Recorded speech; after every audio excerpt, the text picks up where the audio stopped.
Hello friends, আমি কুন্তল সরকার the Bong coach YouTube চ্যানেলে আপনাদের প্রত্যেককে স্বাগত।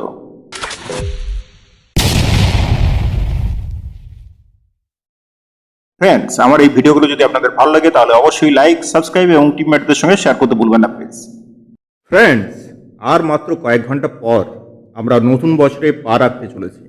আজ এই ভিডিওতে আমি বলবো যে কিভাবে আমরা এই নতুন বছরকে আমাদের জীবনে স্মরণীয় করে তুলতে পারি।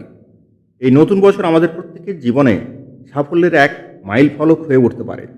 কিভাবে সেটা সম্ভব জানার জন্য আগামী 8 মিনিট আমার কথা মন দিয়ে শুনুন। আমার এই ভিডিও আপনাদের কেমন লাগলো অবশ্যই কমেন্ট সেকশনে জানাতে ভুলবেন না। আর একটা কথা বলবো, এই ভিডিও একজন ছাত্রছাত্রীর কাছে যতটা গুরুত্বপূর্ণ, একজন চাকরিজীবী, ব্যবসায়ী বা নেটওয়ার্কারের কাছেও ঠিক ততটাই গুরুত্বপূর্ণ হয়ে উঠতে পারে। চলুন শুরু করা যাক। ফ্রেন্ডস, আমাদের প্রত্যেকের জীবনে গোল বা লক্ষ্য তো প্রায় একই। জীবনে উন্নতি করা, টাকা পয়সা উপার্জন করা, একটা সুন্দর মসৃণ জীবন পাওয়া। কিন্তু লক্ষ্য অর্জনে প্রত্যেকে কি সফল হচ্ছি? উত্তরটা হচ্ছে না। কেন? এর দুটো কারণ। বেশিরভাগ মানুষ সফলতা পায় না, তার কারণ তাদের কাছে জীবনের লক্ষ্যটাই পরিষ্কার নয়। আমি যদি তাদের জিজ্ঞেস করি আগামী 5 বছরে আপনি নিজেকে কোথায় দেখতে চান, তাদের কাছে কোনো স্পষ্ট উত্তর নেই। অর্থাৎ তারা কোনো গোলই সেট করেনি। এরপর প্রশ্নটা হলো, তাহলে গোল সেট করলেই কি জীবনে সফলতা আসবে? লক্ষ্য অর্জন হবে? না, শুধুমাত্র গোল সেট করলেই হবে না। আপনাকে সঠিক একটা সিস্টেম অনুসরণ করতে হবে। মনে রাখবেন, গোল বা লক্ষ্য আপনাকে একটা ডিরেকশন দেবে, আপনার জীবনের দিক নির্দেশ করবে। কিন্তু সিস্টেম আপনাকে রাস্তাটা বলে দেবে যে কিভাবে, কোন রাস্তায় চললে আপনি আপনার কাঙ্ক্ষিত লক্ষ্যে পৌঁছে যাবেন। আজকে এই ভিডিওতে আমি বলবো সিস্টেম কি, আপনার লক্ষ্য অর্জনের পথে সিস্টেম কিভাবে আপনাকে সাহায্য করবে। সিস্টেম হচ্ছে প্রথমে আপনার বড় গোলকে ছোট ছোট কাজে ভেঙে নেওয়া, তারপর একটানা প্রতিদিন সেই কাজগুলো করে যাওয়া। মনে রাখতে হবে, সিস্টেমের কাজগুলো এতটাই সহজ এবং সংক্ষিপ্ত হতে হবে যেটা আপনি অনুসরণ করবেন কোনো রকম কোনো অজুহাত বা ফিলিংস ছাড়াই। অর্থাৎ এই কাজগুলো কোনোভাবেই এড়িয়ে গেলে চলবে না, তা সে আপনার জন্য যতই বিরক্তিকর হোক না কেন। এটা বললে চলবে না যে আজ আমার মুড নেই, আজ আমি ক্লান্ত, আজ আমার মন ভালো নেই, ইত্যাদি ইত্যাদি। একটা উদাহরণ দিলে বুঝতে পারবেন। ধরুন, আমাদের সার্বিক স্বাস্থ্য ভালো রাখা যদি আমাদের বড় লক্ষ্য হয়, তাহলে সেই লক্ষ্য অর্জনের জন্য আমরা প্রত্যেকে একটা সিস্টেম ফলো করি। সেই সিস্টেমের একটা ছোট কাজ হলো প্রতিদিন সকালে উঠে দাঁত ব্রাশ করা। আচ্ছা বলুন তো, সকালে উঠে দাঁত ব্রাশ করব কি না, এটা কি আমরা প্রতিদিন ঘুম থেকে উঠে ডিসিশন নিই আজ ব্রাশ করব কি না? অথবা এরকম কি হয় যে না, আজ ব্রাশ করব না, আজ আমি ক্লান্ত, বা আজ আমার মুড ভালো নেই? আমরা তো সেটা করি না। আসলে সার্বিক স্বাস্থ্য ভালো রাখার জন্য সিস্টেমের ছোট ছোট কাজগুলো, যেমন দাঁত ব্রাশ করা, স্নান করা, এগুলোকে আমরা অভ্যেসে পরিণত করে নিয়েছি এবং মেনে নিয়েছি যে পরিস্থিতি যাই হোক না কেন এগুলোকে কোনোভাবেই এড়িয়ে যাওয়া যাবে না।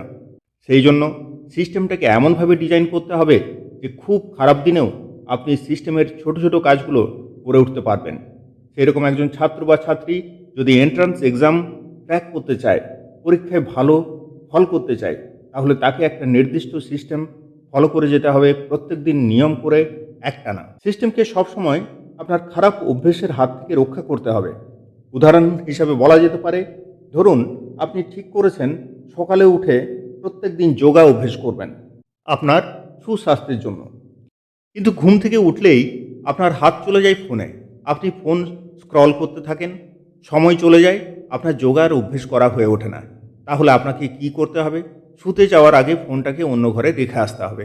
এইভাবে আপনি আপনার খারাপ অভ্যেসের হাত থেকে আপনার সিস্টেমকে রক্ষা করতে পারবেন। ফ্রেন্ডস, সিস্টেমের সুবিধা হলো এটা স্লো এবং দীর্ঘমেয়াদী হলেও এতে সাফল্য প্রায় নিশ্চিত। আসলে আমরা অনেক সময় মোটিভেশনের সঙ্গে সিস্টেমকে গুলিয়ে ফেলি। মনে রাখবেন, মোটিভেশন আপনাকে রেজাল্ট দেবে, কিন্তু টেম্পোরারি।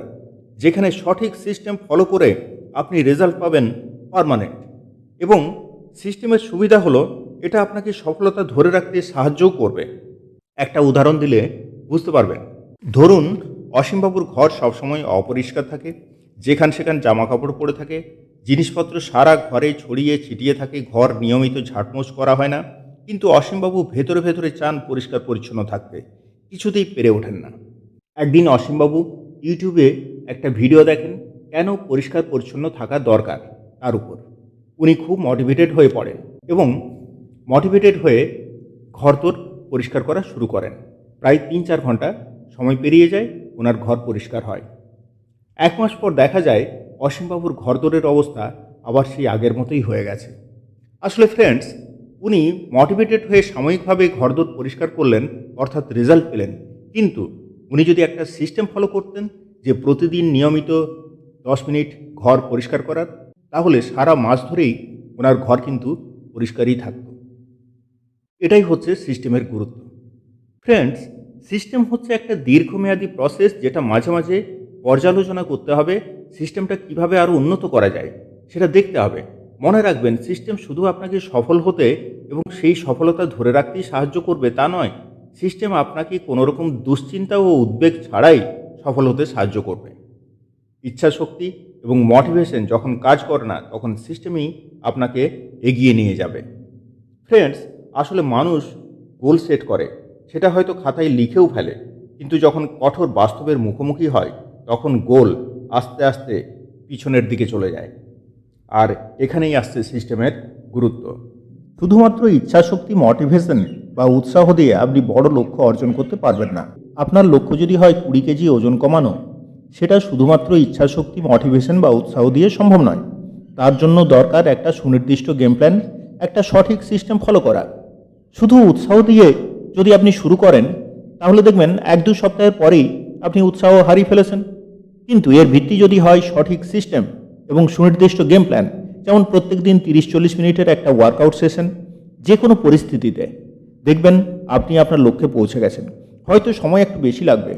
সেই রকম যদি আপনাকে বই পড়ার দরকার হয়, তাহলে প্রত্যেক দিন নিয়ম করে রাত্রে শুতে যাওয়ার সময় 2 পাতা পড়া যদি আপনি সিস্টেম করে ফেলেন, দেখবেন একদিন আপনার সমস্ত বই শেষ হয়ে গেছে। তো এইভাবে ছোট ছোট কাজের মধ্য দিয়ে সিস্টেমটাকে এগিয়ে নিয়ে যেতে হবে।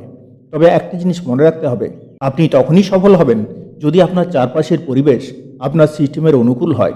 আপনি যদি ছাত্র বা ছাত্রী হন এবং আপনার চারপাশের পরিবেশ যদি পড়াশোনার অনুকূল না হয়, তাহলে আপনার রুটিন মেনটেন করে পড়াশোনার সিস্টেম চালিয়ে যাওয়া খুব কঠিন হয়ে পড়বে। আপনার লক্ষ্য যদি হয় ওয়েট লস প্রোগ্রাম এর মধ্যে দিয়ে যাওয়া, অর্থাৎ ডায়েট করা, অথচ আপনার রান্নাঘর, ফ্রিজ জাঙ্ক ফুডে ভর্তি, তাহলে আপনি আপনার ওয়েট লস জার্নির সিস্টেম কতদিন চালিয়ে যেতে পারবেন? সুতরাং নিজের চারপাশের পরিবেশকে নিজের লক্ষ্যের সঙ্গে সামঞ্জস্যপূর্ণভাবে গড়ে তুলতে হবে। মনে রাখতে হবে যে আপনার সাফল্য শুধু সঠিক সিস্টেমের জন্য নয়, সঠিক পরিবেশের জন্য। শুধু সিস্টেম ডিজাইন করলেই হবে না, আপনাকে কনসিস্টেন্টলি আপনার প্রোগ্রেসকে ট্র্যাক করতে হবে। তাহলেই আপনি বুঝতে পারবেন আপনার সিস্টেম ঠিকমতো কাজ করছে কিনা, আপনাকে আর কি কি নতুন জিনিস যোগ করতে হবে, অথবা কি কি জিনিস সিস্টেম থেকে বাদ দিতে হবে। এইভাবে সিস্টেম ফলো করে আমাদেরকে সাকসেস নিয়ে আসতে হবে। Thank you.